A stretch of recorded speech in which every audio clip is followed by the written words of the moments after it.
Okay, in this video we're checking out the TurboV 120RS version 2 from iFlight RC.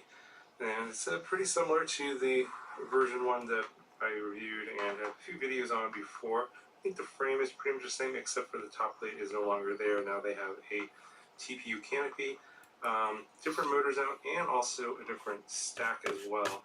So the stack in here is an updated version of the 16 by 16 stack that we've seen before. That was in the version 1 of the 120RS. They have replaced the foreign AC. I think it's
Africa, a region rife with potential for growth and opportunities, but not without its challenges.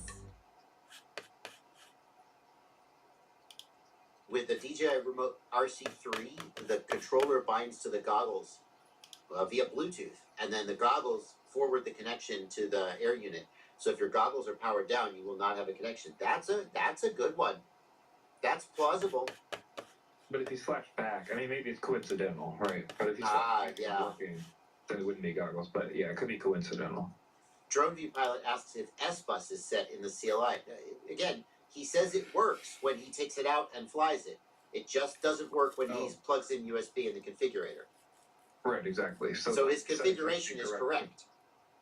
Yeah. Yeah. My advice on this is, maybe do some other testing. Like you said, like maybe flash and then test right away with just a couple settings instead of pasting a backup. Also, spend a couple bucks on your Patreon and hop in the Discord with us, and we can walk you through it and to see if we can figure out what exactly is happening. Andres Samiento says maybe enable S-Bus baud fast. Again, he says that it works when he takes it out and flies it. If S-Bus baud fast was wrong, you would get no signal at all from the receiver. He couldn't fly it. So it's not S-Bus baud fast. Bad USB power on the flight controller. He says it's plugged. He's plugged the battery in. It's a weird one. Throw away the DJI remote. Get an ELRS receiver and a radio. Well, that's my approach. $13 super chat from Mike Bundy. Let's talk about it. If I would have to build 1 million drones, if I had to build 1 million drones, I hope somebody's paying a lot of money for those drones. And I would start it.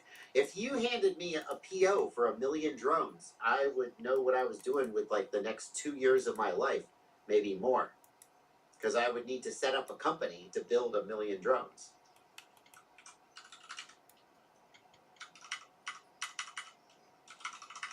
I mean, that's it's gonna take a long time to build 1 million drones. Like, I've heard people estimate that Ukraine is going through 10 or 20,000 drones a month, something like that. Let's say 20,000. That's 50 months. That's 4 years, 1 million drones. I'm gonna start a company, and I'm gonna have 5 years worth of work building 1,000,000 drones. Guess that's what I'd do. What would you outsource and what would you build in house if I had to build 1,000,000 drones? It depends who my customer is. Like I said, like if you have here's the thing. If you have an order for 1,000,000 drones, like if you have a committed order for 1,000,000 drones, absolutely start your own motor manufacturing factory, right? It depends on when your initial deliverable is. If I have to deliver the first 20,000 drones 3 months from now, I'm not going to start manufacturing motors. There's not enough time to get it spun up. I'm going to need to go to Team Hobby or some Brother Hobby, some motor manufacturer, and I'm going to need to buy capacity from them off their line. They're probably going to have to expand because it's a pretty big number. Like if you said you want 5 drones next week, I could get them for you. But if you want 20,000 drones, it might take me 6 months to spin that up. Probably not 6 months. I don't know. That's a big number. Like if you go to T Hobby and you say I want 1,000 motors, I want 5,000 motors, that's going to take some time because they're already busy. They have space. They're going to need to allocate space on their lines.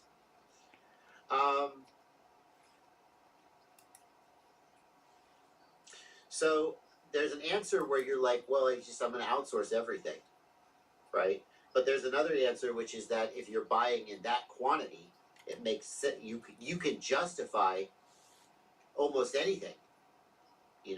That on that huge number of drones, the profit is enough that you could set up your own motor manufacturing factory.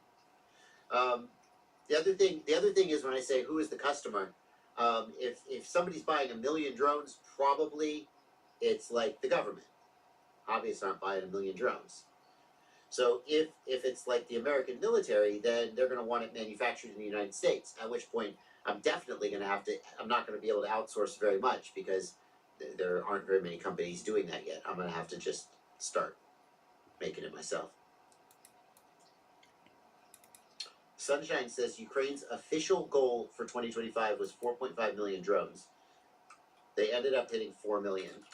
So if Ukraine produced 4 million drones in a year divided by 12, that's 333,000 drones a month. Holy crap. At that rate, we could do, but that is a whole country spinning up, that's impressive. All right. Is the O4 Pro the best system for range? Yes and no. If you're talking about typical flying around a park, flying in a building, flying in a bando, typical flying, where the limitation of range is the obstacles that you're trying to go through, then the O4 wins every time against basically everything else out there. Like you probably could show me some 5-watt, 1.3 gigahertz video transmitter that had better penetration than the O4. Okay, but that's the basically everything else out there. The O4 is going to win. As soon as you start pushing range to the point where you hit the O4's limit, now other things keep going. Obviously. My point is that the maximum range you can achieve with the O4 is less than the maximum range that you can achieve by pushing systems like analog to the limit. Because with analog, I could get a 10-watt video transmitter. Okay, 4 times the power, double the range. Right? So you got a 1 watt, you go to 4 watts, double the range. 8 watts, double the range again. Now I have 4 times the range, and all I did was spend a little money and have a bigger video transmitter, more weight, more heat, more power. Analog, super easy to put a high gain antenna on the receiver. DJI, not so easy. Well, first of all, there's 4 antennas. 2 of them are inside the goggle and are not really accessible. 2 of them are outside the goggle, and they're not removable. I'm talking about the G3 here. So can you put external antennas on a G3? Yeah, but like it starts to get hard.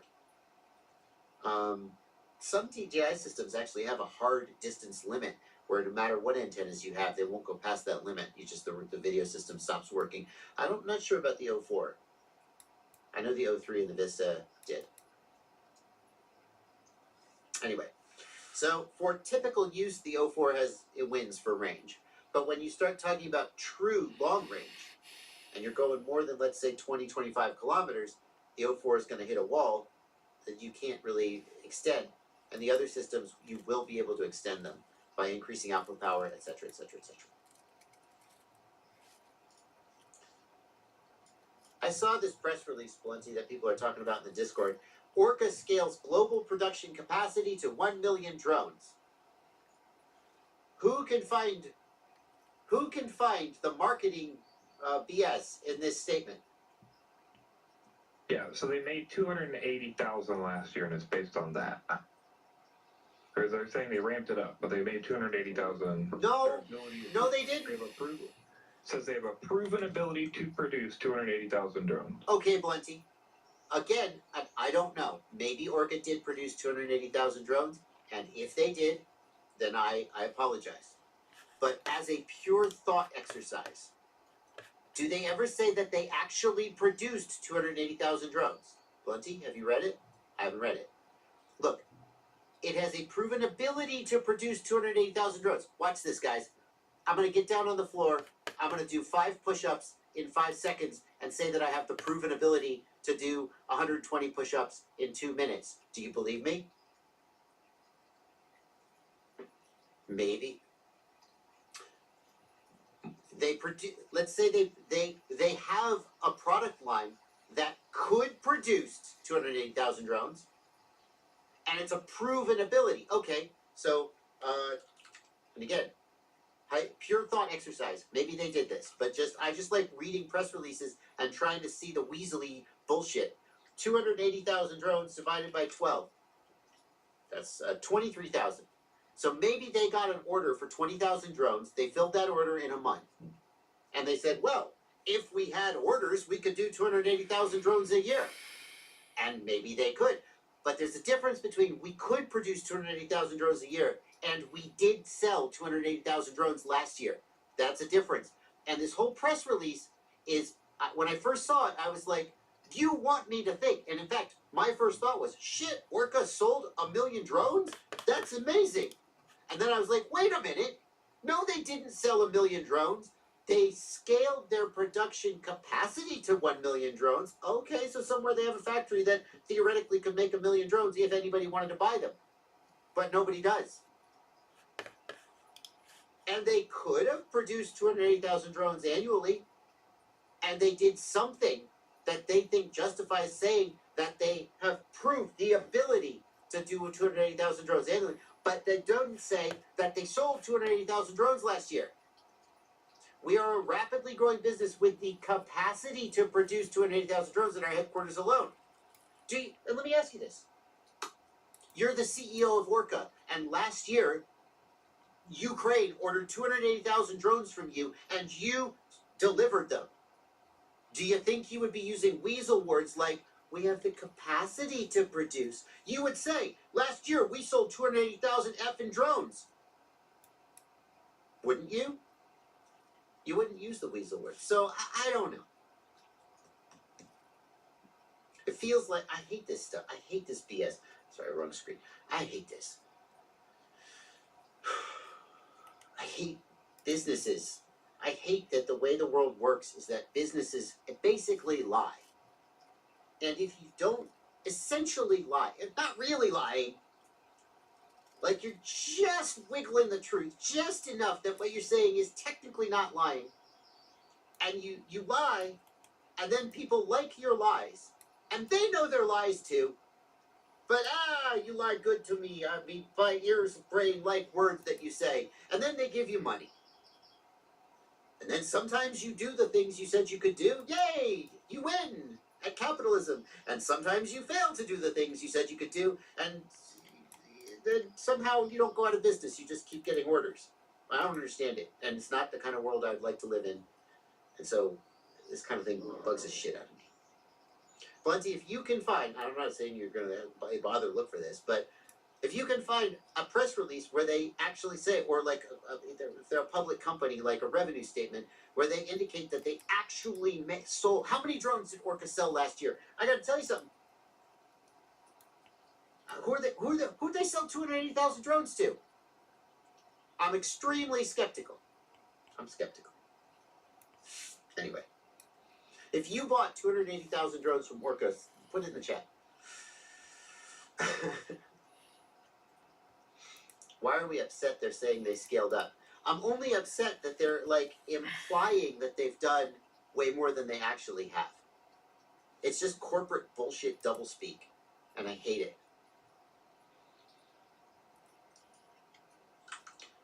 Bloody Scott, last year they delivered over 100,000 products, drones, accessories, and components to customers across more than 50 countries. Okay, so they delivered 100,000 products. Some of those products were Ghost receivers. I'll also Ooh. say that Some I found another article that says 100,000 in 2024. So like, there's no numbers on most of the stuff, and most report. I don't know if you guys have noticed if you read the news or read anywhere, but most reporting is total garbage. There's no sourcing. Nobody does any work, and nobody cares about anybody reading anything. So every article about this has basically no information, and it's all copy pasted bullshit. But Right. from what I can tell, in 2024 they had 100,000, and they promised to do double that.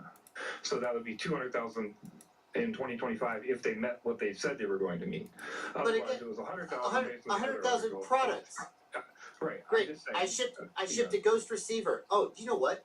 The receiver How and the many Ghost antenna. receivers do you think they're selling? Wait, Plenty. The receiver and the antenna are separate products, Plenty. That's a separate SKU.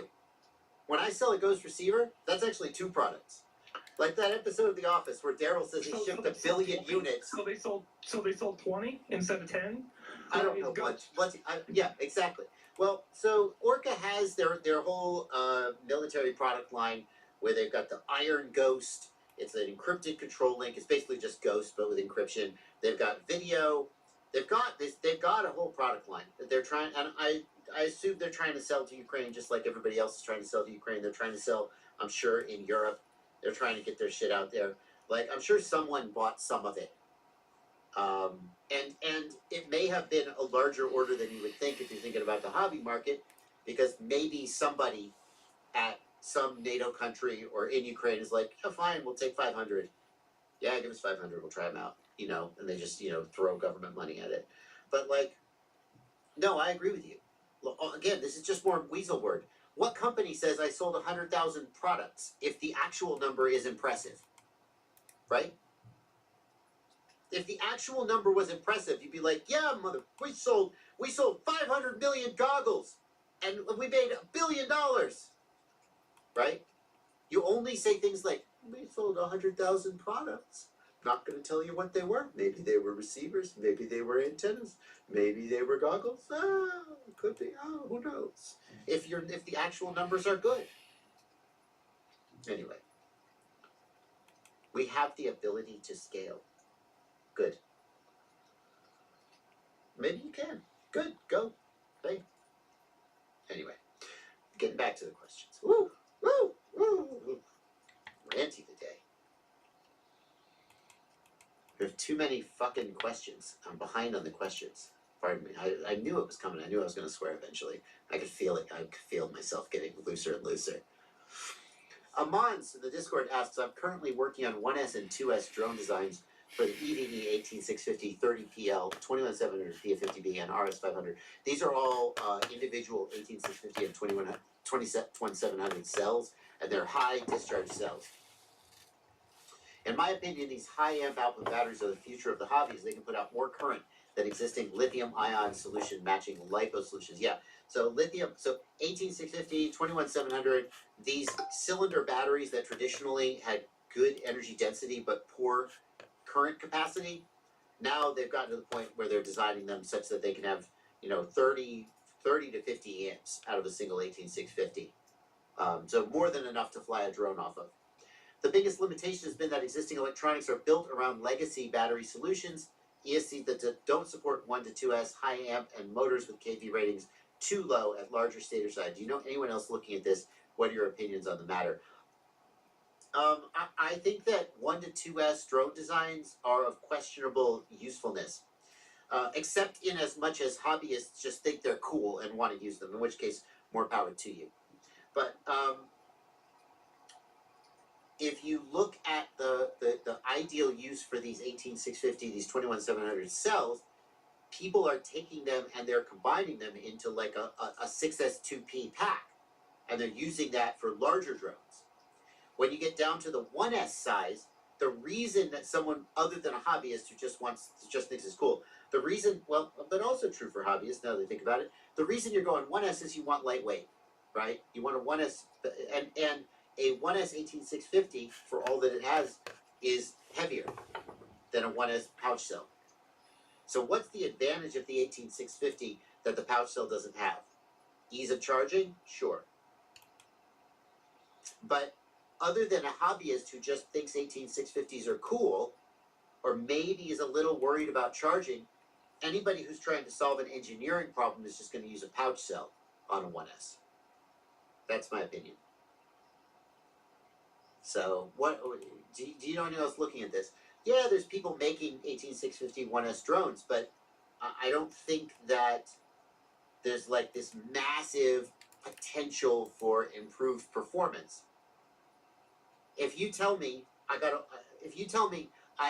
want a drone of a certain weight and I want it to fly for a certain amount of time, chances are that for very small drones, the optimal solution for that is going to be a pouch cell.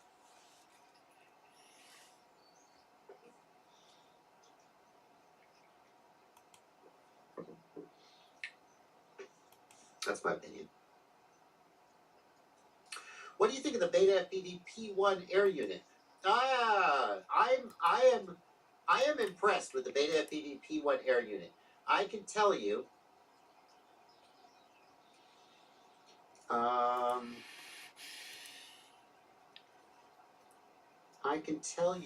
oh, it's in uploads to Fabio.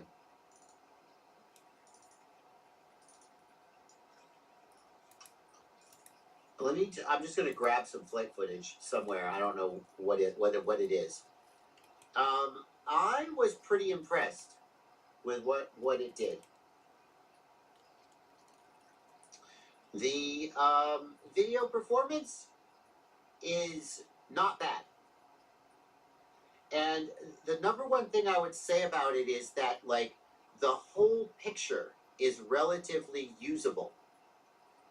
The balance of, like, you can have really low latency but crap image quality and crap range, and it's like, okay, I don't care. The P1 doesn't have the best latency, it doesn't have the best image quality, but overall I found it pretty flyable, and I found the range to be pretty usable. And here's the thing that I'll say about it, and it's hard to characterize this exactly, but at no point when I was flying it did I go, oh God, that sucks. This is a deal breaker. Like, it didn't do anything weird. There wasn't any, like, sudden jitters or stutters. I'm trying to run down the battery on this drone. This is the Acula 2.0 from Beta FPV. So don't worry about the fly. Let me try and find you a better video where I actually fly somewhere. Yeah, at no point was I, like, when you fly HD0 and all of a sudden you get white speckles on the screen and you're like, ah! Oh, okay, when am I? Or when you fly OpenIPC and, like, it does that thing where the screen glitches. Or when you fly Walksnail and the signal gets weak and it starts doing that thing where it looks like smoke is going across the screen and you're like, I can't tell what's real and what's not. By the way, this is about as bad as it got.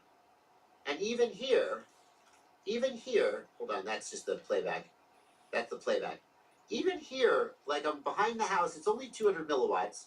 I'm behind the house, right? I got the barn and the house, so lots of obstacles here. Even here, this is a pretty shitty image. It's pretty blocky. But, like, I did another pass through here, and one of these branches up here at the top of the screen just came out of nowhere and it smacked me because I couldn't see it because of the blur. but it stayed pretty smooth. It didn't get all jittery, and I kind of always felt like I knew where my out was. And I kind of felt like, okay, here's the tree branches, and yes, at one time a ghost branch just came out of nowhere because I couldn't see it because it came out of the blockiness. So I'm not saying it's perfect, but so many times I've tried a new FPV system, and I've been like, oh, this is pretty good, except for this one thing it's doing that's absolutely just a deal breaker. And the whole time I was flying the P1, I was like, this is not the best, but it's kind of usable. I don't have to hold my nose and be like, oh yeah, this is good,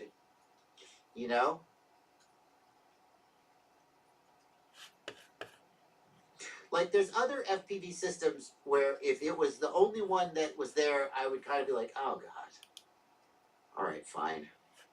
Okay, so this one, the P1 was I was impressed. Do I fly behind the house? So, Yeah, I do. Okay, so here, I'm gonna fly behind. Couple Go ahead, questions. Yeah. So this is obviously just testing how it works. Did you do anything faster? Yeah, I did a little bit of faster flying. Hang on, I'll try and find some of that. How Okay. fast is fast? It's the Acula 2.0. It's a little 2-inch, 2S. Okay. So So like the here, other question in chat went by is, the house. Hang on, went by the house. Held in pretty good. Look at this. I don't know. That's pretty impressive. Gotta say. Okay, go ahead, Monty. Another question in chat is, are you planning, based on this experience, you have interest in getting a standalone VTX for this? Yeah. And Yep. If that's the case, do you think you'll do some kind of head-to-head with that and the Ascent VTXs when they come out, since they're a similar chip? Maybe.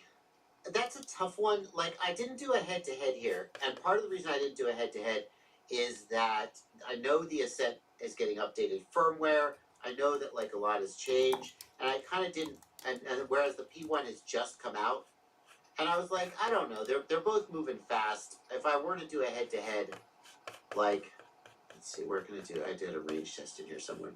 Would that really be meaningful? It would represent, it would be interesting, but right now, you could just go watch my review of the Caddx Protos, and you can get a sense of what the Ascent system is good at, what it's bad at, and you can watch this, and here we go, here's the range test. You can watch this, and you can do the same thing. Oh, so I'm all confused. What are we? P1 receiver. And when I say Beta FPV's new FPV system, this is based on the Artisan chipset, the same as the Caddx Protos, but with different firmware and different sort of tuning. And I say it's Beta FPV system. I believe, and this is based partially on comments from Madstech, so I'm going to let him. He's working on a video, and I don't want to steal his thunder, but Madstech believes that basically there's a company that is white labeling these for Caddx and for Beta FPV, because it takes a lot of engineering to make one of these systems. There's nothing wrong with that, but if you're how did Beta FPV invent an FPV system? They did. Does that answer the chat's question, Blunty? Yes. A couple people were like,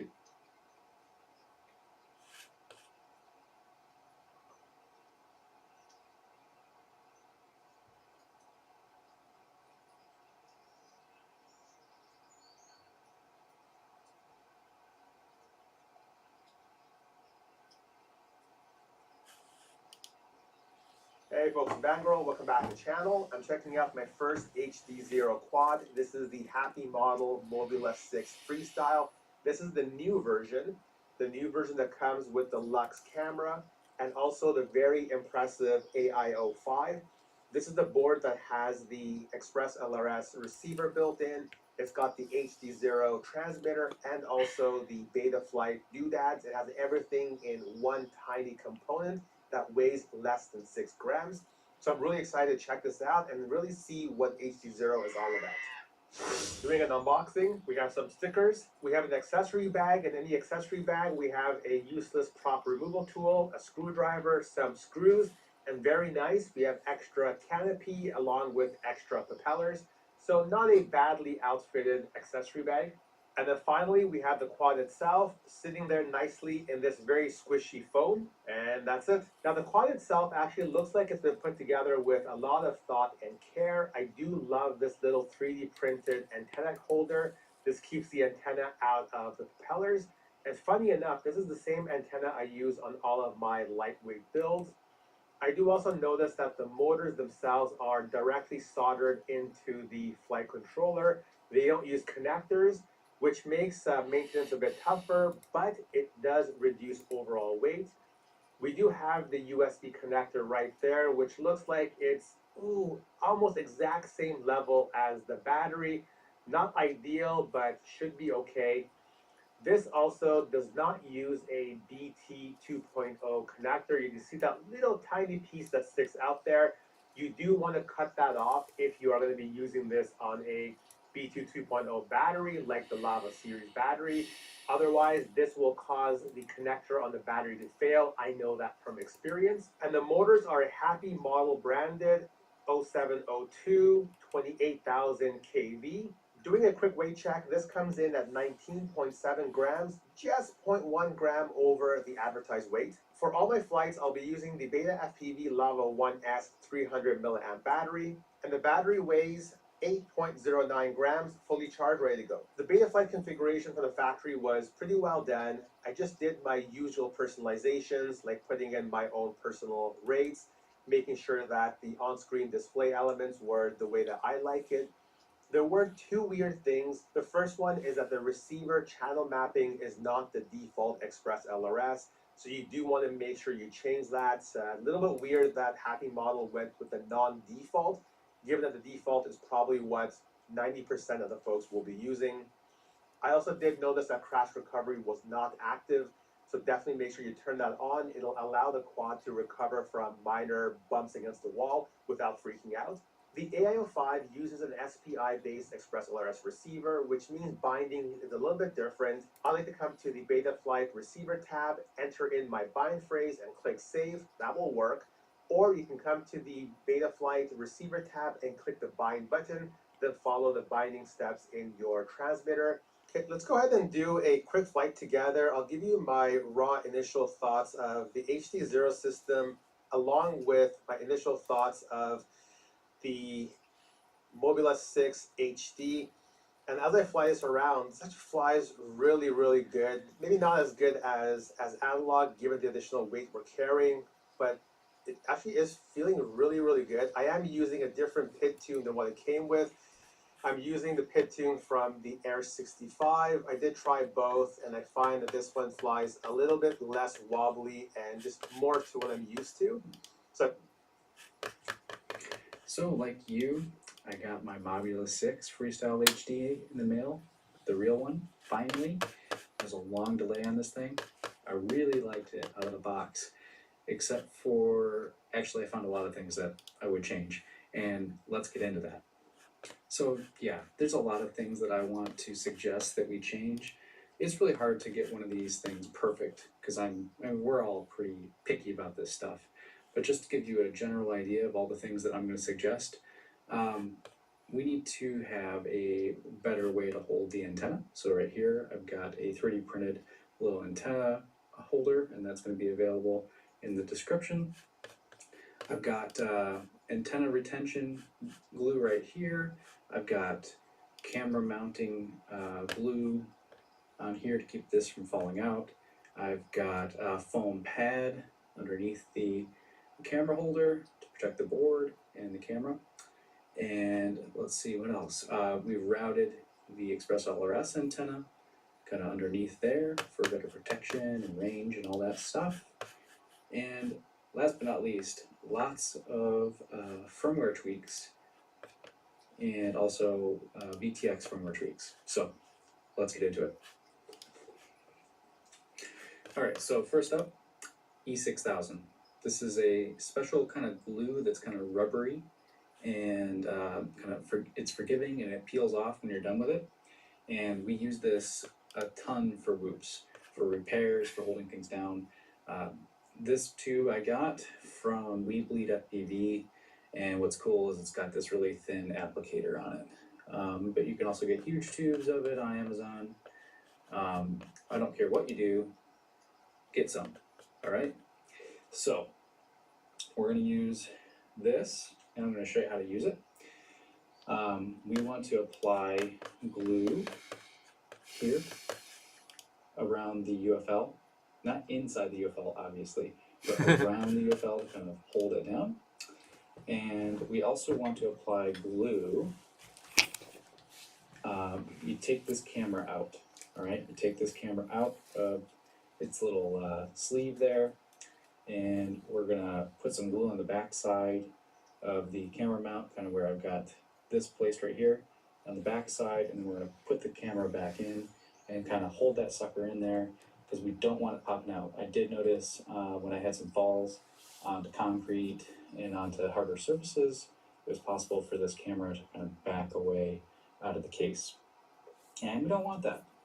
I also put just a tiny little fillet of glue right here, right? Less is more, you don't need a lot, that'll keep it from popping out. The other thing I did is I took the foam out of the box that this drone comes in. At the bottom of the box, there's a really thin piece of foam. I cut it out with some scissors, and I put it underneath the mount here. So just enough to kind of cover this middle section of the camera mount. And then you just screw it back down, and that is going to provide a lot of protection for the camera and for the board underneath of it. And I suspect we are going to have a much healthier AIO that's going to take hits a lot better with just a little big piece of foam right there. Very simple to do. I do think it changed the camera angle a little bit, put it down just a little bit, so instead of 25 degrees, it's probably 20-ish, 23 degrees, something like that, but pretty close. Next up, we're gonna get this 3D print. Happy Model actually designed this print and sent it to me, and they're gonna have it on the website, and it's gonna come like this in the future. And so what it does is it's a retention to keep the antenna from going into the ducts here, and it's exactly what we need. It's very thin, simple, and it also pops the antenna up, which is better for reception, so that's pretty cool. It's definitely something that was missed and should have been included in the first release of this thing.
What's up, guys? Welcome back to the channel. I'm Justin Davis, and today I'm going to bring you another review, but I just wanted to share with you guys, some of you guys might not know it if you're not friends with me on Facebook, but I was involved in a pretty bad accident this week. Someone clotheslined me on a bike trail on one of my electric skateboards, and I went down pretty hard, broke my helmet, and I got road rash up my back, but I'm still here on the channel making videos for you guys, and I spent most of the week on the couch and back and forth from my desk to actually going out and flying some. The first couple days I was pretty laid out, really not sure how I was doing physically because I did break my helmet when I hit the concrete. So other than the first initial shock of the accident, I seemed to be doing pretty good. So I did get checked out by EMS at the site when it did happen. Happened late at night, couldn't see, and the guys that did it were never caught. So be careful out there. There's some strange, evil people out there. Just be ready for anything if you're riding bikes, skateboards, or scooters. Always wear a helmet because that helmet saved my life. But I'm happy to still be here for you guys because with that near-death experience, a lot flashed in front of my eyes quickly. And the first thing I thought of was my partner and my two kids. And I thought I might never see them again down at the bottom of that ravine in a dark setting. It was kind of terrifying. So again, I'm just super happy to still be here and sharing my experiences with you guys, and always keeping it honest as always here on the channel. That is my goal, to make this hobby better for you guys and save you guys some money along the way in this process. So I appreciate all the thank yous and kind notes that I got this week regarding that accident. But on to the review. Today we're talking about the Happy Model Larva X, and we just reviewed this one yesterday, and this one is the iFlight Turbo V 136 RS. Here's both of them side by side, and some of you guys might be considering both of these right now. Which one should I get?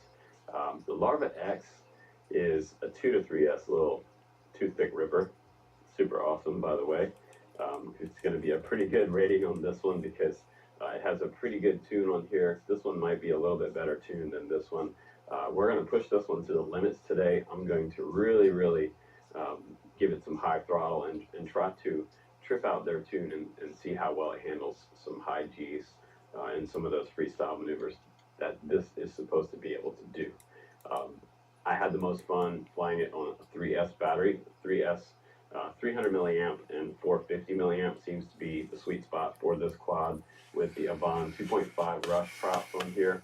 You can see those props a little closer up. They are super ultra durable, probably the most durable micro brushless prop out there in the micro brushless kingdom. We also tried the 3x2s, the new HQ props on this one. Those are also pretty durable as well, and I had a great experience with this one. So if you would like a 4S Toothpick Pro series type of quad, go ahead and go back and watch this video from yesterday. But today, it's all about the Larva X. So let me take you guys outside. Let's do a little ripping around with this one, and then after that, we'll take a little spec check on it, and I'll give you my final opinion about the Larva X. Here we go. All right, let's do some ripping, you guys. First, we're going to go into the smart audio. We're going to change it from 25 milliwatt power to 200 so I can get the best signal back to my goggles. I'm using the HDOs today with two Lumineer little right-hand circular polarized stubby antennas. So we'll see how those perform.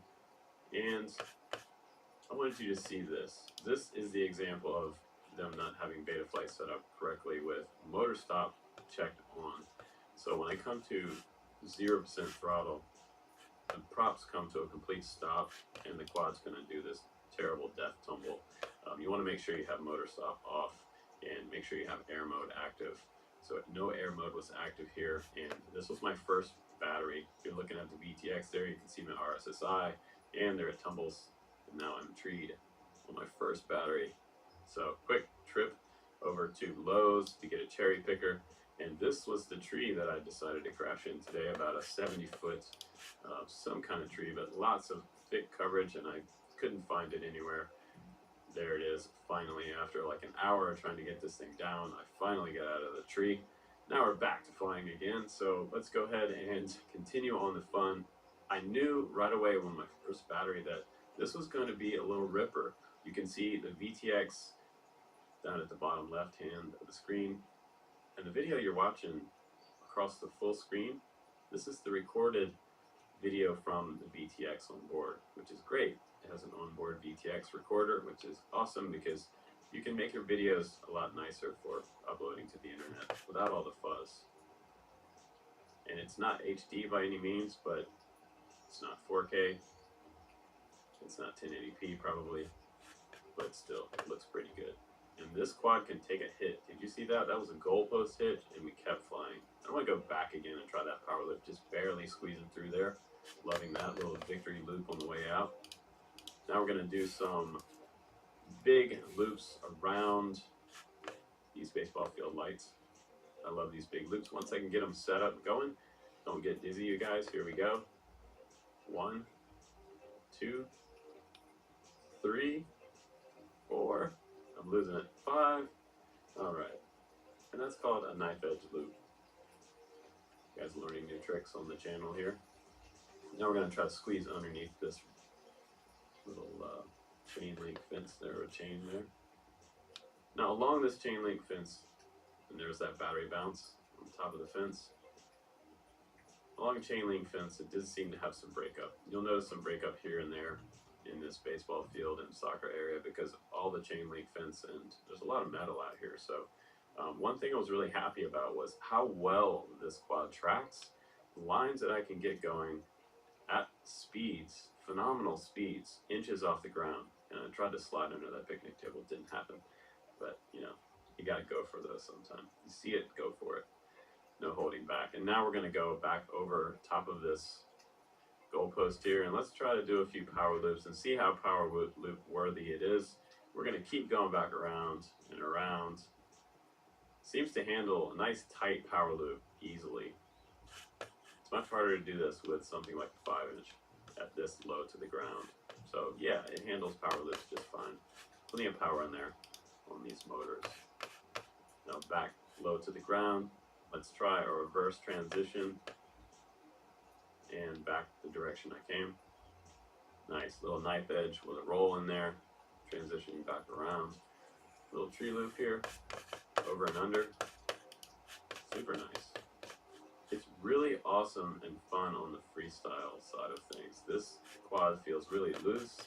The tune seems to be where it needs to be for me to really get wild on the sticks. And you don't have to fly like this, you guys. You can fly nice and straight and behave yourself, but you know, I want to see if I can flip up this flight controller for you guys and see if I can get it to kind of freak out or spaz out. And there's the punch out. You see some jello in there? You see that jello happening on that full throttle punch out? Leveling back off. I'm going to do this huge dive under this tree, and this is where sometimes the power loops will kind of freak out and have a tumble. They'll have what's known as washout. And this quad didn't seem to have that, so I'm going to go back down here and back around, back under the trees. Loving the lines I'm creating with this quad. Super fast, tons of control, lightning speed accuracy on the sticks. I'm actually liking this quad a whole lot. This is a lot of fun to fly this one. And honestly, I kept flying all the batteries in my bag. I have about 30 batteries in my bag, and I was about to have too much video to go back home and edit for you guys. Now I'm going to try to do a little light pole perch through the legs. Back over here to check out the volleyball field, and this is where if you mess up this power loop, you're going in the sand. High stakes power loop, made it back under. Nice. Let's go for another one by this tree. Handles power loops low to the ground really well. Back through my legs there. With a victory roll. Let's try a power loop myself. Come on, come on. Make it. Oh! Right into my leg. Ow. That hurt. Now back out for one more battery. I can't stand it. I gotta go again.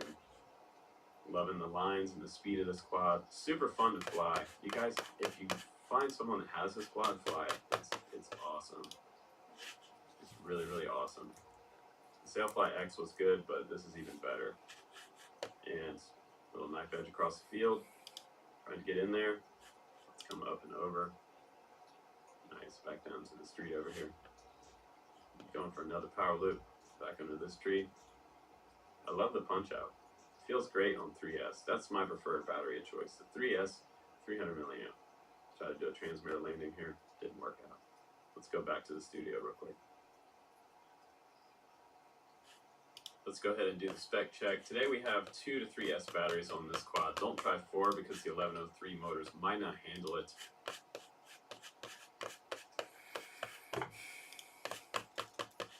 We're out there in the found study. My man seemed to think that the tribe was somewhere around here in these two tributaries. He found one of the workers. Well, that's good. I think we may have a chance. Well, you get me that, and I'll shoot it. I'm counting on that. That's why I hired you. And I'm glad you did. I really appreciate it. Well, I wanted the best director I could get. I think we'll make a good team.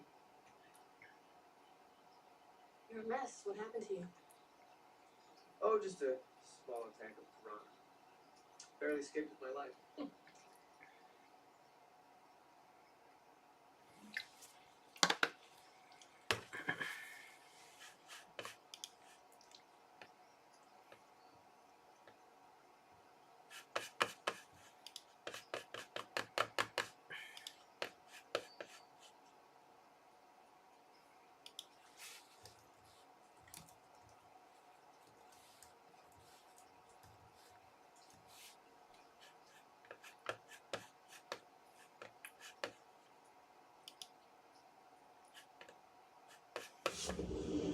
All right, everybody, double check your gear. Make sure it's all on board. Pray you didn't forget your bug spray. They have come to the world's most isolated jungle to explore the unknown Amazon Ready? I think so. and conduct scientific research to prove the existence of a long-lost tribe. Shirishama worship giant snakes, anacondas as gods, protect us. What is this? Anaconda skin. Is snakes out there this big? This skin is 3 or 4 years old. Whatever shed it has grown since then. Snakes don't eat people. Oh, they don't? That's it, man. I'm getting the hell back to LA. It's always good to be prepared. Now, they are the ones being watched, Dad? the ones being followed, Nobody move. the ones being hunted. There's something down there. That's right. No, I really mean it. Everything minute too. But not by anything human.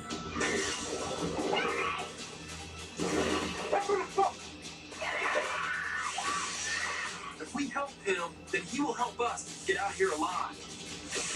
Get in the face! You're gonna get us all killed! Just do it! Get out!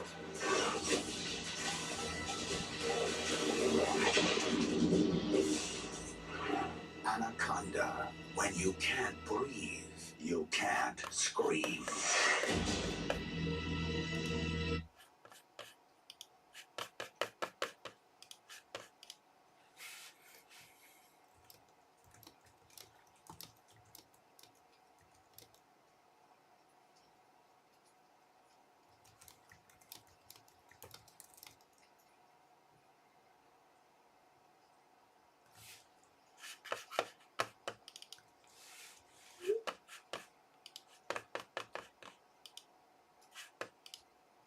Millimeter wheelbase, and it is 3mm unibody on the bottom with extra support struts down here, which is kind of nice. Happy Model brand motors, and those are 1103 7000 kV motors with 2 bolts on top. You will have to bolt these motors down. We have Phillips head screws on the bottom. Not my favorite in the world, but they're easy to take on and off. FR Sky D8, Fly Sky Crossfire available. XRSXR, and we have DSM2X also available for Spectrum guys. My favorite props were the Avant Rush 2.5-inch props, super durable. These are like skateboard wheels. Diamond 200 milliwatt VTX with DVR and 640 by 480 recording down to AVI video format. 2 buttons here. One is the record button, and your SD card slot is over here on this side. I did have some damage, however. I broke the front end of my canopy. Right there, you can see it separated. Also a dipole with IPEX connector. I'm going to show you what antenna you should upgrade to at the end of this video. Plug and play motors on the bottom, and the XT30 right there from Max Power coming out of the power system. Crazy Bee F4 Pro V3 flight controller, and D8 SPI FR Sky receiver on mine with 10 amp ESCs. And I'm running the Runcam Nano V2 camera. That's my camera of choice right now over the Cadex Turbo EOS 2 camera that's out there on a lot of these micros. This is the one I like. And to bind this baby up, there is a button, they say, but I couldn't find it, so I did the bind _RX_SPI, and it puts it into D8 bind.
And what is up, awesome people? So I've had a few guys ask me about OSD for the 04 Lite, and that is on the Meteor 75 Pro. So in today's video, we're going to look at fixing the OSD for the Meteor 75 Pro for the 04 Lite. This is especially for those of you who are new to the hobby. The OSD are the on-screen display that is placed onto the goggles where you are looking, and that's the information that you will be receiving when you're flying around with your tiny Whoop. In some rare cases, despite QCs done by the factory, there might be one or two that actually doesn't have OSD. And the main reason for this is because of the clash of firmware, or perhaps some small issues that is not visible to the naked eye. Now, there are several ways to fix the issue for your Meteor 75 Pro 04, but I'm going to share with you the simplest one of all. First, what you're going to do is you're going to plug your Meteor 75 Pro 04 into your computer, then head on to the website app.betterflight.com, and what you're going to do is you're going to click connect. If you can't seem to connect, what you need to do is go on to the drop down bar, click on I can't find my USB. You should be able to connect after that. Next, we're going to go over to the ports tab, and since this is the Meteor 75 Pro 04, it's going to be same throughout. Go down to UART 4 and turn configuration MSP on. And in peripherals, you want to set your VTX to MSP and DisplayPort and leave the rest as seen on the video. You might also want to check that your DJI 04 Lite and your DJI goggles are of the same firmware, and to do this, you'll need to download the DJI Assistant 2 Consumer Drone Series to check and make sure that both are updated accordingly. Then you should be able to see your OSD almost immediately, and if you don't, you might have a need to actually reflash the flight controller. Of course, that will be done in another video. All that being said, hope you guys enjoy the rest of the video.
嗨，大家好，我是信天翁。今天跟大家分享一下最近穿越机界很流行的 ELRS 遥控系统。那这里所说的遥控系统呢，就是大家常听见的 Fresky 啦、Futaba、黑羊，那还有今天的主角 ELRS 这些。通常遥控系统有硬体与软体两种组合而成。硬体包括发射机，也就是遥控器，或是插在遥控器后方的高频头，还有接收机，也就是接在飞机端的小片电路板。而软体包含了韧体、地面站设定与调参插件等。至于遥控协议，各品牌都有属于自己的协议，像是 Fresky 的 D8、D16、Futaba 的 SFHSS、黑羊的 Crossfire 这些，彼此呢各不相容，也各自独立于市场，相互竞争。那么 ELRS 又是什么呢？ELRS 的全名是 Express LoRa System， 其中 LoRa 这个字取自于 Long Range 远距这两个字。顾名思义 ，ELRS 就是为了远距而生。其最厉害的其实是一套开源系统，也就是说，厂商只要做出来硬体就好，不用另外开发或是花钱买韧体。省下的成本直接反映在产品的售价上，所以呢，市面上卖的 ELRS 发射机与接收机都是非常便宜的，而且各品牌推出的 ELRS 产品都可以相容混用，没有问题。而 ELRS 使用 Crossfire 遥控协议 ，BF 就是 Beta Flight， 更是直接可以支援。ELRS 与 OpenTX 都是属于开源系统，各家接收机与高频头都可以通用，而且随时能透过更新韧体来增加新的功能，这样是不是很棒呢？好的，那该怎么入手 ELRS 系统呢？该怎么开始呢？接下来我们就用最简单的方式来说一下步骤与设定。首先呢，你必须先买一个 ELRS 的高频头，也就是发射模组。这个模组必须插上你现有的遥控器后方或中槽。依照大小有分为 micro 尺寸，像是 X7 啦、X9D、TX16A。Wait, you guys from the US? Yeah. What is 8 times 8? 64. Americans are not that bad at math. No, I'm actually like really good at that. She's smart as hell. Alright, what is 13 times 13? That's a great question. Wait, hold up. Don't For use my- calculator. Hands on, hands on. What is 13 times 13? What's 65? You look sus. Now next question, hands on. What is 15 times 15? Hands on, hands on, hands on, hands on. 225. Your left hand is on the calculator. Okay, give me an easy one. You speak English, right? English is a native language. I'll give you an English question. Is that okay? Oh, okay, thank you. It's really fun that Chinese giving Americans English questions. So, what is the past tense of take? Wait, what? Taken? Taken? Yeah. I don't know. What is this? It's took, baby girls. Took?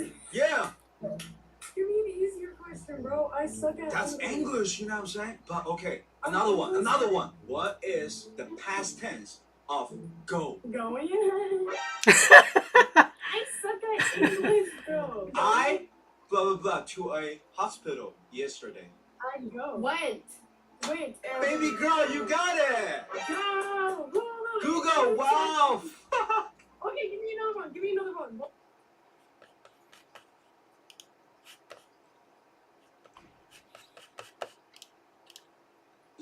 T18等等。另一种是 nano 尺寸，像是 X9 Lite、X Lite 这些。那当然也有另外一种特别设计款，像是为了 T-Lite 遥控器特别设计的模组。要注意一点是 ELRS 有分915与 2.4G 两种频率可以选。不过呢，目前以 2.4G 为比较普遍的版本。那除非你有特别的理由，特别钟爱915频率，或是手上已经有915的接收机等，那建议还是跟着主流的2.4G 走吧。这2种频率是不能通用的。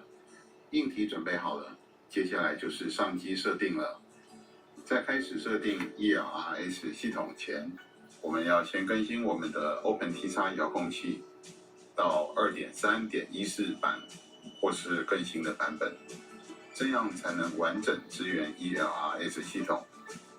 请到官网下载，接着设定 ELRS 系统分成2个部分：高频头发射机与接收机，但都是通过同一套软体 ELRS Configurator。请在官网下载最新版，并安装好在电脑里。关于硬体的安装，先说接收机 R 叉吧，这个比较简单，就如同一般的接收机，接上飞控4个接点，分别是正负极、飞控 T 叉接收 R 叉、飞控 R 叉接收 T 叉，这样就完成了。特别注意的是 ，ELRS 采用与黑羊系统一样，使用标准的 T 叉与 R 叉，而不是走 S bus 那种反向讯号，所以不能接飞控的 S bus 接点，或是设定反向讯号的 R 叉，不然是没有办法动作的。接好后上电看一下接收机是否黄灯慢闪，这样基本上就 OK 了。我们进入 EF 地面站调参软体，先在接口页面设定好 ELRS 接收机接在第几号 UART 端口。举例来说，你接 T 叉2 R 叉2，就是在 UART 2号端口打开接收机这个功能。设好之后，再到配置页面 ，ELRS 走的是 CRSF， 也就是 Crossfire 协议。我们在接收机模式这个地方要选串行数字接收机，然后下方这里选择 CRSF 作为接收机的协议。再来，我们要先更新接收机的韧体。是的，不管你是什么时候买的，建议装好后，第一个步骤就是要来更新韧体，并且设置对频密码。这样一来，确保韧体是最新版的；二来，与发射机设置相同的对频密码，可以自动连上，不用再对频使用了。发射机的设置我们后面会提到。我们打开 ELRS Configurator 软体，看到 Release 这个选项，这个是选择韧体的版本，默认应该是最新版，目前应该是 1.0.1。再下来看到 Target 第一个选项，这个是选择品牌，像是我们举例用的 Happy Model 2.4G。再下来第二个选项 Device Target 是选择设备种类，像是我们这里举例要用 WiFi 的方式更新接收机 R 叉，就选择带有 R 叉 via WiFi 的字眼。我们这里举例用的是 Happy Model EP2400 R 叉 via WiFi。再下来有很多勾选的项目，我们暂时不用动它，只要找到一栏 Banding Phrase 这个功能勾选起来，下面的 Custom Banding Phrase 就是给你输入对频密码的地方，可以打任意的英文数字，注意大小写有分，这个自己要记起来。之后给 T 叉高频头设置一样的密码，就能自动对频了。若你有好几片接收机，请都设置一样的密码。最后在下方按下 Build， 就开始下载编译韧体了。ELRS 很特别的是，所有的韧体都是下载原始程序档案后，根据自己勾选的功能与密码，重新编译成一个独一无二属于你的韧体，再刷新到接收机或高频头内。可以看到很多讯息与记录在跑，等一会跑完并完成编译后，韧体档案就准备好了。这时候软体会打开一个资料夹，可以注意到这个副档名为 bin 的，就是编译好的韧体档案，请直接拉到桌面上，方便之后刷机的选择。这时候我们可以把 Configurator 软体关了，开始进入接收机刷机的程序。刚提到我们刷写接收机是用 WiFi 的方式进行，那大家一定很好奇，小小一片接收机怎么用 WiFi 连接并刷机呢？这就是 ELRS 接收机采用 ESP32 这个 MCU 控制器最神奇的地方，它内建了 WiFi 功能。但是若是使用 STM 晶片作为 ELRS 接收机 MCU 的产品，那就没有 WiFi 这个功能了。这个时候我们把接收机上电，一开始接收机会慢闪，我们不管它，过了20秒之后会发现变成了快闪，这时候接收机就自动进入 WiFi 模式。我们用电脑的 WiFi 扫描一下热点，会发现多出一个 Express LRS 开头的 WiFi 热点。没错，它就是我们的 ELRS 接收机，请点选并连线上它。WiFi 密码请打 Express LRS， 全部都是小写。这时候我们电脑就会顺利连上接收机了。再来，我们打开浏览器，网址的地方输入10.0.0.1，以后按下 Enter， 就会出现接收机内建刷机的网页，很神奇吧？我们卷到底 ，Firmware Update 这个地方选择档案按下去，选择我们刚刚编译完成的韧体档案，再按下右边的 Update 按键，就能把新韧体刷进接收机了。是不是很方便呢？成功刷完之后，我们可以拔电接收机，把电脑 WiFi 恢复连接到家里的路由器，恢复上网的功能。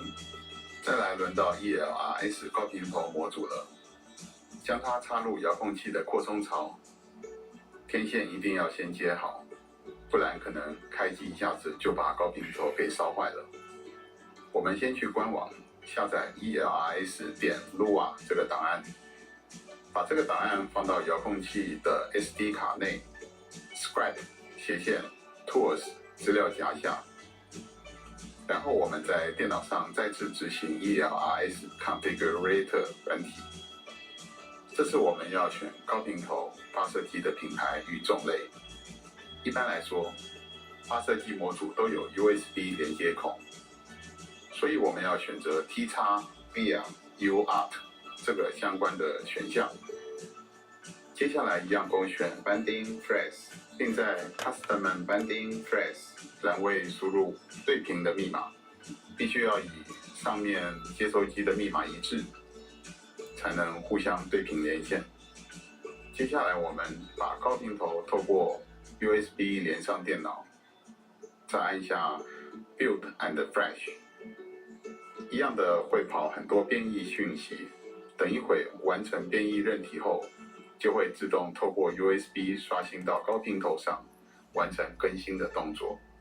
到这里，我们已经更新好接收机与高频头发射机的韧体了，是不是没有想象中那么复杂呢？再来，我们打开遥控器，建立或复制一组模型 model， 然后在第2页模型设定的地方卷到最下方，我们关闭 internal 发射模组，并打开 external 外置模组 ，mode 选 CRSF， 也就是 Crossfire。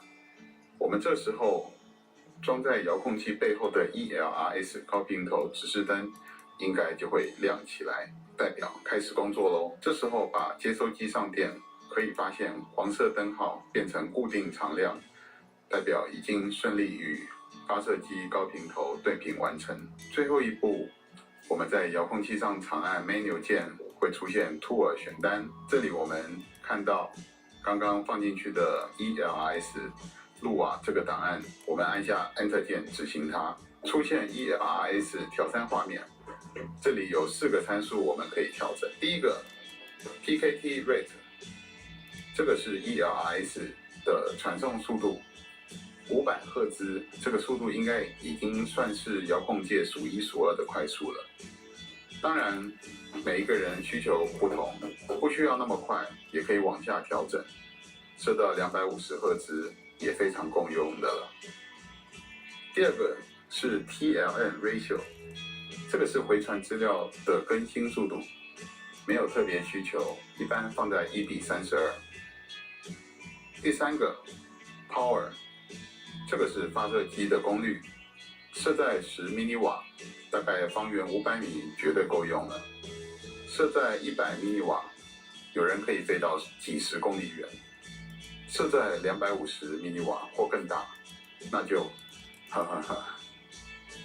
这就是 ELRS 的魅力所在，非常可怕的远航控制能力啊！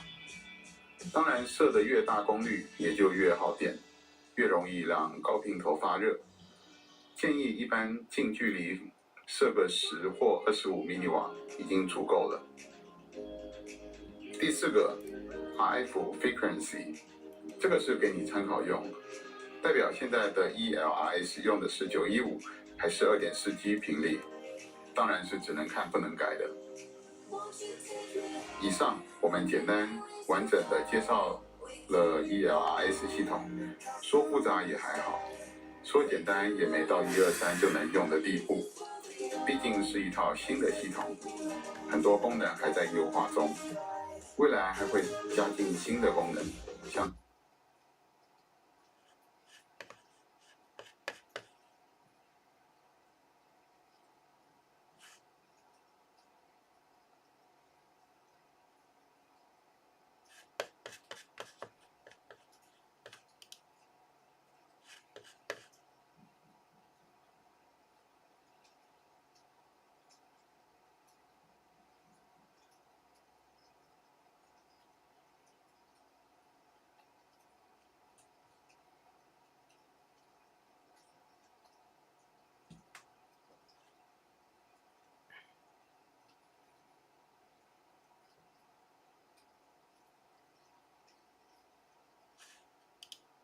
净水厂百年帮浦间，英国人威廉·布伦特在1895年甲午战争后，协助规划基隆水道，设计帮浦间、暖暖溪、南河沿等。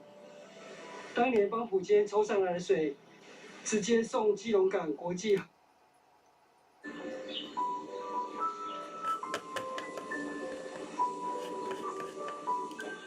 又到了穿越机开箱时间，今天这一台是来自我们化古龙的 Patriot 120X Pro 哦，多了一个 Pro， 感觉好像是很厉害的。中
telemetry lost.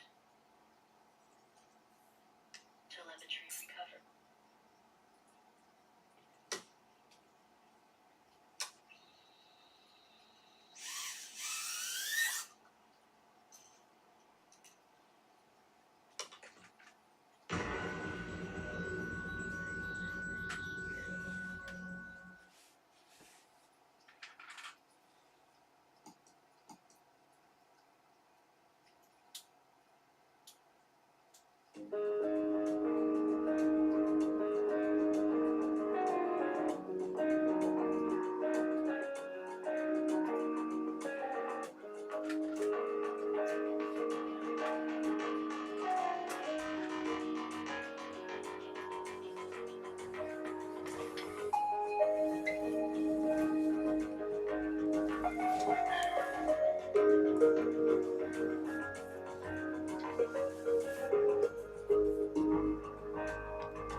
Hello everyone, and thanks for coming back to the channel. Today we're taking a look at the Happy Model Mobula 6 HD, which has the RunCam Split 3 Lite, new Happy Model motors 0802 19,000 kV, 31mm Gem Fan tri-blade props. The all-in-one board is the Crazy Bee F4 Lite flight controller and ESC, which has a built-in BTX. The 4-in-1 ESC on here is rated for 5 amps, 6 amp peak for 3 seconds, solid pin PH20 connector. I added a loom band, this rubber band to help keep the battery in. Motor poster, I'm getting 65 millimeters. Mine weighs 27.6 grams. It comes with 4 250 milliamp 1S batteries. With the included batteries, it brings our weight to 34.5 grams. I also flew it on this Tiny Whoop and G&B battery. With the 350 milliamp G&B battery, it weighs just over 36 grams. With the Tiny Whoop 333 milliamp battery, it weighs just a touch over 36 grams. Just for clarity, the stock battery weighs 6.7 grams, the G&B 8.5 grams, and in the Tiny Whoop battery a little less than 8.5 grams. Other than the included batteries, it also comes with extra props, a screwdriver, some extra screws, and a prop remover, and a USB charger.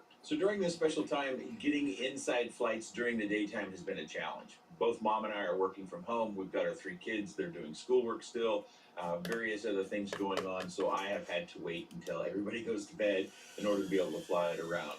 And I've got that audio recording, as I always do, on the table so that you can hear the sound.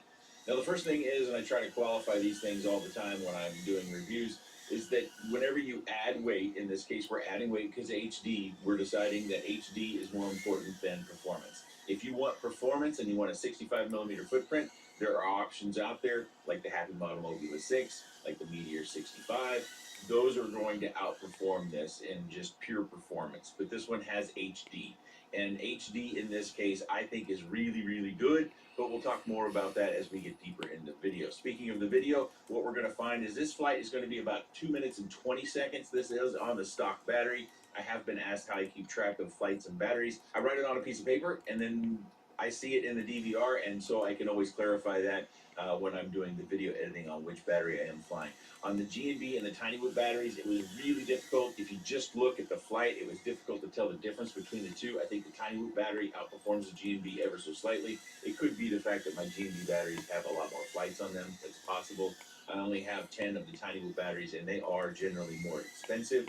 but I'll put links down in the video description down below to where you can purchase the GNB and the Tiny Loop batteries. You may want to consider going back to the stock 300 because, of course, when you add additional weight, that makes flying, I don't want to say more challenging, but it changes things a little bit. So that's the best way I can quantify that. In this video, we're going to take a look at a lot of video footage. I tend to try to give you more video footage so you can make a diagnosis of whether you like something or whether it's for you or not. And we'll have the Insight flight, which we're looking at. We'll also take a look at a little more of a try to slow cruise in the house a little bit. So with the HD footage, you can take a closer look at that again. It's at nighttime inside. And then we'll take a look at the FPV view, which I think is improved in the RunCam Split 3 Lite. And we'll then go outside and we'll fly it. And then we'll take a look at the FPV view outside. And then we'll have some crashes as we finish up any discussion that I wasn't able to complete during the flight portion of the video. In our cruising flight, I'm going to do more close proximity, and you're going to see me speed up. That's naturally how I like to fly, and so you'll find from time to time as I get on these longer straight paths that I tend to speed up. That's not my intention. I am trying to fly a little bit slower. I am flying all these flights in acro mode. Acro mode is the best way to get real stable footage when it comes to HD footage, and I was pretty impressed with the RunCam Split 3 Lite. I think that's going to be a product in micros that we want to use a fair bit. I do some gap shooting. I went through the stools over there, and I actually try to up my game a little later in this cruising flight to go through the next smallest level of the stools. I fail quite a bit, but eventually I do get that. But you get to see some knocks and some bangs. And that's one of the things about doing these HD videos is I try not to use one of my earliest flights, because I have found over time that, you know, as the frame takes abuse and we bang things up, maybe screws get a little bit loose, or maybe we end up damaging something, and maybe it doesn't impact flight performance, or maybe it does. So I tend to move towards my later flights in order to show them in review videos, because if I show you just the first pristine flight, that might be unreasonable, that might be very limited, and I would rather you know what it looks like after 15 or 20 crashes, bumps, or what have you. I try to go underneath myself and I don't quite pull it off. After we get out of there, we'll try, I think we try the stool again and just some more close proximity, because what I'm trying to do here is simulate flying these things in smaller spaces. Not everybody has a house like ours. Some people live in apartments, or you just have a smaller house. But whatever the space may be, I'm trying to simulate that how you might fly in a space that's not the size of mine. Of course, I've been flying indoors in acro with all these brushless whoops for a couple of years now, so you may find it challenging to do this sort of flight in acro, but it's an awful lot of fun. There we go to the stool failure where I wasn't able to get all the way through. So close, got to that last stool, the third stool, and I banged into something there. I'm going to try that a few more times. And if you're looking for the flight footage on this particular flight, unfortunately, I did not show my little note before the flight. So I think this is either on the Tiny Woo battery or the GNB 350. You might, or if you already have, want to consider 300 milliamp batteries. I think that might be the best balance between flight time and weight. For those that are rapid fire users, it does run in rapid fire 1. You will see that kind of scrolling mechanism before it locks on, but once it locks on, it does work just fine. That's something else I tested. Also, if you're not a rapid fire owner or user, I flew this also in legacy mode. Of course, the reception wasn't quite as good to simulate kind of a standard receiver that's not rapid fire. So your FPV view may vary, and you do see that I see that we have some noise getting into the video very much from the ESC. But I wanted to give you an idea of the FPV view, because I do think that the RunCam Split 3 Lite has gotten the best FPV view of these single camera dual views. We've seen those from Caddx, we've seen those from RunCam. I think Foxeer got in with the mix, but I haven't seen much about that, and I haven't tested that for myself, so I can't really give you any information about that. But I did think that this was pretty good, so I wanted to include FPV view footage from inside and outside. Also, I'll leave a CLI dump down in the video description. Do not fly this under 3 volts, so you need to make sure that you have that OSD element turned on so that you know that you need to land before you get to 3 volts. I tend to land at 3.1 volts, or I come into land at 3.1 volts. If you fly below 3 volts, you'll find that the board resets and you lose all your Betaflight settings. And thus, I've put a CLI of this particular quad down in the video description so you can restore that. You will have to rebind as well. And binding follows the same procedure that you would on the original Mobula 6. Using the same board, it's got a little bind button down there, and you press that when it's got power, and then you do your binding on your radio. It's pretty straightforward, but if you're new, it can be a struggle. Binding is one of those first steps into the orientation of the hobby to where we don't necessarily know what we need to do, so we have to spend some extra time on it. Of course, there's all sorts of videos on setups and binding with different radios and different protocols on YouTube. I would just search out the model that you're trying to bind and the radio that you're trying to use. But that's a look at our inside FPV view. Let's go outside now. So as we sit here on the table, take note, we have those branches and those leaves on those trees that are moving around. I don't have the weather data, unfortunately. I think it's probably close to what I've flown in the past, somewhere around 10 miles an hour or lower. Of course, it's measured out in the clear and open, and we're in town with houses and fence and trees that can slow that wind down. Also, flying low helps with that as well. This is to demonstrate the video footage, and we do have some sunlight, so that should help to draw out the jello that we might be trying to see. And there is some, if you look in the distance every once in a while, there is a little bit of the side to side is what I see. But overall, I was pretty impressed with the picture.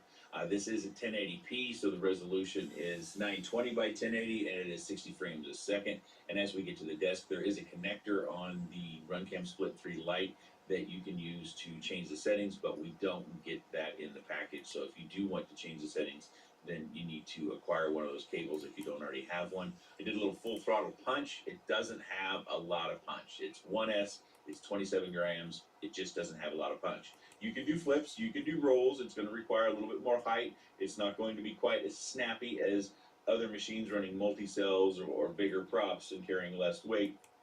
But this is about having a very small package and getting HD footage. I did test the RunCam Split 3 Lite and its ability to maintain the recording if you lose power, and it does. So we haven't stepped back in our technology there. I actually just was sitting at the desk after I'd gotten all my footage off, and then it starts recording automatically, so you don't have to hit the button to start the recording.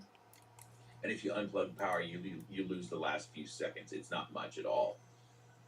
Also, I kind of ventured outside of the yard just to give us some idea of the range. You probably heard the telemetry warnings on the inside flight. That's fairly common for this board in my house. Outside, I wanted to give you an idea of the control link, and then when we look at the FPV side, you'll get an idea of the video link and how well that works with the VTX. But we've tested these things before. I did a test on my Mobula 6 video where I actually went out around one of my neighbor's houses. The VTX, when it works normally, it works well. Some people have had issues with the length of the antenna wires on some of these boards, and they've corrected those. That pass I just made before the landing, that's where the wind was starting to push me, and I wasn't able to, I didn't feel comfortable heading in the direction that I wanted, so I kind of had to steer away from it. And there you see that we had a wind gust come up as we sit there on the patio deck, and the trees were moving pretty briskly. So that gives you an idea of what the wind was like. This is a sample of our FPV view when we're outside, and in my opinion, again, this is much better than other single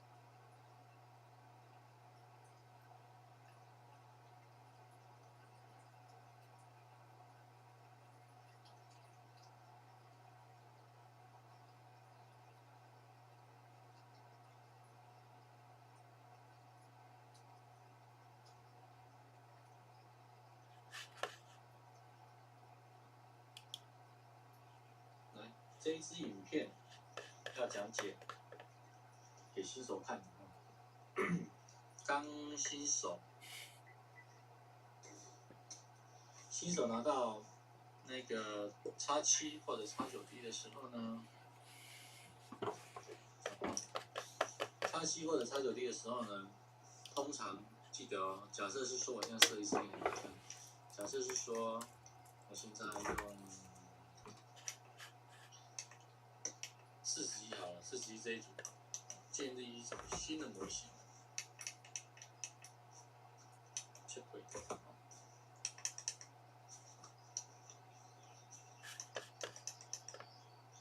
然后通常，等一下，通常呢，你们去看第5页哈，第5页 ，TAE 啊，通常新的遥控器 FR 代的遥控器，通常预设值应该都是 TAE 啊，这是错的，因为它不是 JR 系统，它算是 Futaba 的系统，跟 Futaba 的通道顺序是一样的，不管你是用有没有装那个4A 高频筒，或者是其他的一些多协议高频筒，一定要 AET 啊，这个通道顺序才是对的。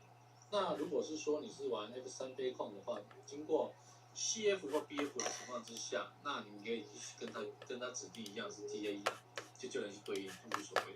那如果假设是说我们现在是玩的这种套机，那装的高频头，背面模组插的那个高频头啊，然后呢，那如果你设定完之后呢，有可能有能力加，对第一嘛 ，TAE 啊，有能力加啊。那这个情况之下呢，其实我其实很想建议那个卖家，不管是哪一个卖家都一样，我是觉得他们应该有这个责任去设定，但是这个我放应该最低单。如果今天我是卖这支遥控器的，我一定会帮卖家，一定会帮买家，帮我的客人，会先帮他设定好。我一定会，第一，先把时间日期设定好，再来就是往上最后一页，就是下面。那如果是美国走42啊，你们都知道了，日本走41嘛，重点在这里。TAE 啊，这边一定要改为 AET 啊，记得哦，改成 AET 啊，AET 啊，复议升降油门方向，这样才是顺序才是对的。AET 啊，一定要先设，那为什么要先设呢？设完之后呢，你们去看刚设定的这个40组呢。Hello everyone, today we're taking a look at the Radiomaster TX16S Mark III. There are two versions, there's just the Mark III and then there's the Max version. The Max version is what we're looking at here. The Max version has all these metal blue bits, which include the AG012 gimbals, which are a premium and a nice all CNC aluminum gimbal. Those things all come on the Max version, including the grip pads that have some blue stitching or whatever color you pick. I think they have kind of a gold yellow as well as a red. The similarities that we'll see is the touchscreen. It's a 480 by 800 IPS touchscreen, which is pretty responsive, as you can see there. And the standard version also comes with quad bearing gimbals, which are still pretty good gimbals. Used to be what we kind of thought were the gold standard years back. They've upgraded the processor in here to keep up with the needs of Edge TX and its developments, as well as any widgets you might put on screen, and also packet rates that you might use for your receiver. They do have a turning receiver up here at the top, and they also have a handle in the back. The handle on the Max version used to be metal, but now it's plastic, so that's something else to keep in mind. This also has the Gemini X transmitter inside of it, which covers 2.4 gigahertz as well as 900 megahertz, but doesn't mean you have to run the Gemini X receiver in order to use this Express LRS radio. As you can see here with the stick can I'm putting together, I'm using simple whoop, or whoop, or any other way you want to pronounce it. A little micro that we fly around at home. It's one of my favorites, and due to the time of year, I do a lot more flying inside than I do outside right now. We tend to have full seasons here where I live, and outside has been rather uncomfortable, as well as also just short on daylight after work when I typically do my flying or the weekends. So I put together a stick cam. Stick cam isn't great. I did get my old Firefly 7S knockoff GoPro stick cam to finally record. Turns out I was having battery issues for some reason. I've replaced the battery with a different knockoff battery, and I was able to record several stick cams, and I picked this one out to fly. By the way, what I'm flying is a Whoop from GameHat Aerial, and if you're interested in that, just go to, I believe it's GameHat Aerial.com. Also, link it down in the video description below. They make kind of a bespoke whoop. They take parts from FPV resellers here in the U.S. and they build whoops based upon the parts that they like to use, and then they tune them up. They tend to use printed canopies that are designed by various folks within the FPV community as well. They aren't the cheapest whoop, so if you're looking for budget friendly, not so much. But if you're looking for a different sort of whoop flight experience, definitely check out GameHatAerial.com. This flight goes on for almost 4 minutes. I don't think we need a proof of concept that I did use it. It is worth mentioning that this does have a USB port that does charging for the radio as well as for your flight simulator. I'm not much of a flight FPV simulator sort of guy. I prefer to fly in real life. I plug these radios in when I get them in for review into flight simulators to make sure that the computer shows a human interface device and make sure that I can use them in FPV simulators. There's two that I generally go to, but I don't use them very much. So I can't advocate for either one of those flight simulators. You should probably ask other people in the FPV space about a flight simulator if you're looking for that sort of advice. But I just prefer to fly in real life. And so generally, because one of my routines are to fly 2 batteries before I go to bed every night. This particular case, I just recorded both of them, and the second flight is what we're looking at here. That's a nice little proof of concept. You can see the LEDs, they kind of go around. I didn't do a great job of making sure my radio was in plain, great view. The knockoff GoPro I'm using, I think it has a little bit of a limited field of view. I probably need to get my chest mount a little farther up on my chest mount to get a little wider scope so that when I do my breathing, as you can see the radio kind of raising up because I do hold it against my stomach, that the radio kind of pops out of view so you can't see my fingers on the switches like when I crash or if I have to arm and disarm. But that's a good look at my proof of concept that, yeah, I did use the radio. I don't just get them in and talk about them. I go ahead and use them, and I use them for various flights. In this case, I don't have any outside flights with this particular radio, but I don't have any sort of concerns because the fact that I've used Gemini X before. And one thing about this channel, if you're not familiar, is I fly micros and I fly in the backyard, almost within the confines of my fence. So I don't go a long ways out. We don't have a big property. We are in town. So testing range, well, it's unadvisable here in the U.S. to do range testing and record it and post it on YouTube. You do what you want, but I can tell you that I think Express LRS, it dominates the receiver field because of the fact that it's reliable as well as it has outstanding range. But you may need to get some specialized equipment. I talked so long we ran all the way through the flight, but let's go back to the desk and take a closer look. Before we get to the desk, it's